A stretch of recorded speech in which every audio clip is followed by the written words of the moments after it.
Hi and good morning to Dr. Intira and fellow classmates. We are group number 1 of section 2 under the course subject Urban and Planning Theory. I'm YJ, I'm the leader of this group, and my other team members are Ruai, Wongpuizu, Soyonglun, and Wazilan.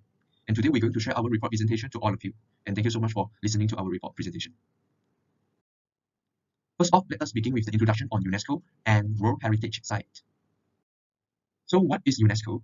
UNESCO is the abbreviation from the United Nations Educational, Scientific and Cultural Organization, which is a specialized agency of the United Nations and aimed at promoting world peace and security through international cooperation in education, arts, science, and culture. Then what is World WHS, which stands for World Heritage Site? It is World Heritage Site are cultural monuments recognized to have outstanding universal value and selected by the World Heritage Committee on the World Heritage List. It is believed that some landmarks of structure have the unique significance for everyone. According to UNESCO, outstanding universal value means cultural and natural significance which is so exceptional as to transcend national boundary and to be of common importance for present and future generation of all humanity. As Georgetown. Georgetown, or Pulau Pinang, it refers to the Pearl of the Orient and located in Peninsular Malaysia, northwest coast. Georgetown has a surface area of 285 meters square. And Georgetown also being known as a diverse island, it is located correlated to Hokkien, Hakka, Teochew-speaking Chinese community. At the same time, it's also correlated to Indians, Malays, and British cultures. Georgetown is one of the most active, crowded, multicultural, and economic hubs in Pulau Pinang, Malaysia. Moving forward to this part, the general narrative of Georgetown. In the early 1511s, Portuguese businessmen and merchants discovered an isolated small island. The Portuguese later give the name Pulau Pinang to this little island, which called by most of us as Pulau Pinang in nowadays, or you can call it as Georgetown. This island is situated near the northern entrance of the Malacca Strait, and making it strategically important to many other countries. And due to this strategic location, which made the Georgetown become one of the important seaport for traders and businessmen from China, Europe, and India. Because in those times, the Georgetown will function as a seaport, where enable others to conducting commercial activity such as selling foods, spices, clothes, and other commodity. However, the peace and harmony were gone due to spice and opium business between the West and East, led to the British taking over the island to repair navy ships, replenish food and water, and conducting economic activity. Hello, my name is Nurizalin and I will present about the history of Georgetown. Georgetown was the first British settlement in Southeast Asia and was named after King George III of United Kingdom. Georgetown was first founded by Captain Francis Light, a British trader who was accidentally bumped into an inhabited island while voyaging. In exchange for British assistance for adversaries, the Grand Duke of Kedah assigned Francis Light the task of secreting Penang in 1786. But Kedah had no idea that Captain Francis Light was being promoted without official approval. In 1790, when Siam treated Kedah, Sultan of Abdullah organized an army to free himself from the Dutch and English after the corporation failed to offer military protection.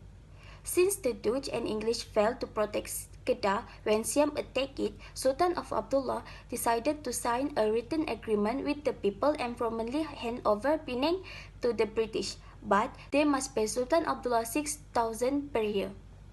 Captain Francis Light established Penang as a free port to entice traders away from the nearby Dutch. He died of malaria on October 21, 1794, at the age of 54. So, who is Captain Francis Light? Mary Light was the name of his mother. His father are still mysterious until now. He served in the Navy as midshipman in 1759 in HMS Dragon and HMS Aragon. But his ship was grounded during the signing of Treaty of Paris and he was no longer employed. In 1765, he went to Madras in search of work and returned in 1767. He was able to get a job with British East Indian Company and meet Martina. Soon, Sultan of Kedah offered him Penang, but the deal fell through. They have a battle with Sultan of Kedah and win, but they must pay 6,000 per year in order to keep Penang. He died in 1794 of malaria. Relation between Kedah Sultanate and Georgetown. Kedah Sultanate is a Muslim dynasty that is located in Malay Peninsula. Before the 8th century, Penang was part of Sultanate of Kedah. Kedah is trapped between Siam and Burma. They offered Penang to British since it could not defend itself, But they don't know that Captain Francis Light was landed in Penang without any approval from British Governor-General. Soon, British failed to provide military protection when Siam threatened Kedah. Sultan of Kedah had battled with Francis Light but lost. So, Sultan of Kedah provided a written agreement to British. The agreement was British must pay 6,000 per year to stay on the island, which is Penang. British agreed to do so. Hi, I'm Yonglun. I will explain about how Georgetown would be the World Heritage Site. Georgetown is inscribed on the UNESCO World Heritage Site list under the criteria 2, 3, and 4 by the UNESCO World Heritage Committee. Georgetown is the most complicated World Heritage Site to administrate in the world because there are more than 5,000 buildings distributed in the city center area. Georgetown is formed by the multi-ethnic society and the diversity of multiculturalism. The unique of the Georgetown is reflected in the architecture of the city as well as its rich intangible cultural heritage. And now, I will introduce the interestingly historical place in the Georgetown. The first place is the Leong-San-Tong Kukongsi, as known as Kukongsi. Kukongsi is the sign of the significant status of the Chinese in Penang. It is also the grandest Clan temple in Malaysia. The history of the Kukongsi can be traced back 650 years ago. Kukongsi is the legacy of the late 19th century. The appearance of the temple is retained in its authentic history setting. The attached buildings of the association building, such as the traditional street and the late 19th century townhouses for the clan members to live in, are all well preserved. The next one is the Fort Conwalis. Fort Conwalis is the bastion fort located in the eastern part of Georgetown. It is the witness of historical development from the late 17th century till now. Interestingly, Fort Conwalis was never engaged in a war during its operation period. This is because the function of Fort Conwalis were more administrative than defensive, although it is built for the Britain military. In the Fort Conwalis, there a lighthouse was built with skeletal steel and it is the second oldest lighthouse after the Cape Recader lighthouse at Malacca. And the last historical places that I want to introduce is St. George Church. St. George Church is the most ancient Anglican church in Southeast Asia. The neoclassical, English Paladin, and Georgian architecture styles were adopted to build this church. On 11 May 1819, the St. George Church was consecrated officially by the first Bishop of Calcutta, Thomas Fanshawe Militant. Unfortunately, during the period that the Japanese colonized Malaysia, St. George Church was destroyed seriously by Japan's air raids and all the things inside were robbed too. But St. George Church was listed in the 50 National Treasure of Malaysia in 2009. And the restoration was implicated to maintain and recover the church's original appearance. Georgetown is chosen as the World Heritage Site because of these interestingly historical places.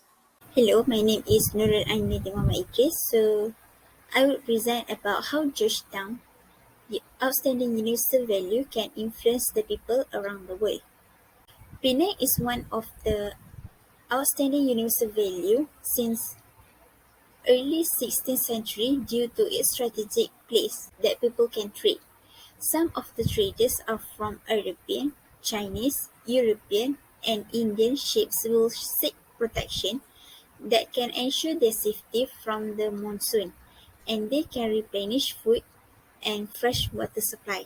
One of the main influence that make Georgetown be the outstanding universal value is because Francis Light was instructed by his family to supervise that area. He built a lot of buildings that can make Georgetown grow and be influenced to attract other people. He made Penang as a free tax spot knowing that it would attract a lot more traders and visit to stay there. Georgetown had reached about 10,000 from 1,000 fishermen from the early time. By doing this, Penang has become multicultural. When Georgetown had become multicultural, there are Hinduism, Buddhism, and Muslim spread throughout the region widely. The multiculturality in Georgetown is shown through their architecture in the city as well. There are about 37 worship places. This worship place is mainly a church, Indian temple, Chinese temple, and mosque. As for example, there is Masjid Kapitan Keling, which was built by Indian Muslim traders around the 18th century. Other than that, one of the attractions that make Georgetown be attract other people is the festival that has there. This festival was an annual celebration which usually occur in the middle of the year in the June. They also include something like Thaipusam and others. This festival include educating people on their culture in an attractive way. By doing this, they ensure that the next generation will be more likely to be grateful to their historical record of the past. My name is Wong Puisi, and now I will discuss about the Georgetown Sustainable Development Management Strategy. First, the Penang Island City Council, or MPPP. MPPP is established on December 15 in 1976 under the Local Government Act 1976 as a council that provides local government services on the island. Before any repair work can be done in Georgetown, we must obtain approval from the MPPP Department of Heritage Conservation. Second, Special Area Plan, or SAP. SAP is a plan to guide and control development within the area. SAP allows LPA to help with an action plan for an area to quickly build, develop, and grow the board for an area. It controls the administration, rebuilding, and advancement inside the legacy zone in Georgetown. Third, Public Actual Arrangement, or RFN. RFN is a composed explanation that plans key approaches to decide the course of the actual turn of events and preserve them for the entire Peninsula Malaysia. The public actual arrangement should now be utilized as an actual arranging guide and carried out at the government and state levels all throughout Peninsula Malaysia.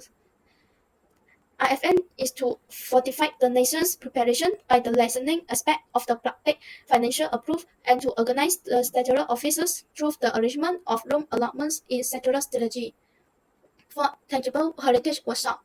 This workshop is to improve the knowledge of the public who are getting involved in the planning, management, and development of Georgetown. It also equips the participants with knowledge of the repair and restoration of heritage buildings. The fifth is Georgetown Festival, or GTF. The Brunei state government is now taking steps to make Georgetown a cashless city. Then the government encouraged the public to buy things without cash and use other payment methods like e-wallets, online banking, and so on. It's one of the indicators of the direction of a developed city. In conclusion, the community engagement is seen as still at a low level, so the awareness needs to exist in each individual that it is important to take care of their inheritance. The development of heritage conservation in Malaysia is still new compared to other countries that have long managed heritage sites and have a wide range of heritage, whether cultural or natural. So it is necessary to further enhance the efforts in the conservation of heritage site and involve all the elements found in the city's heritage in order for all its developments to be balanced and continuous. That's all for our group. Thank you.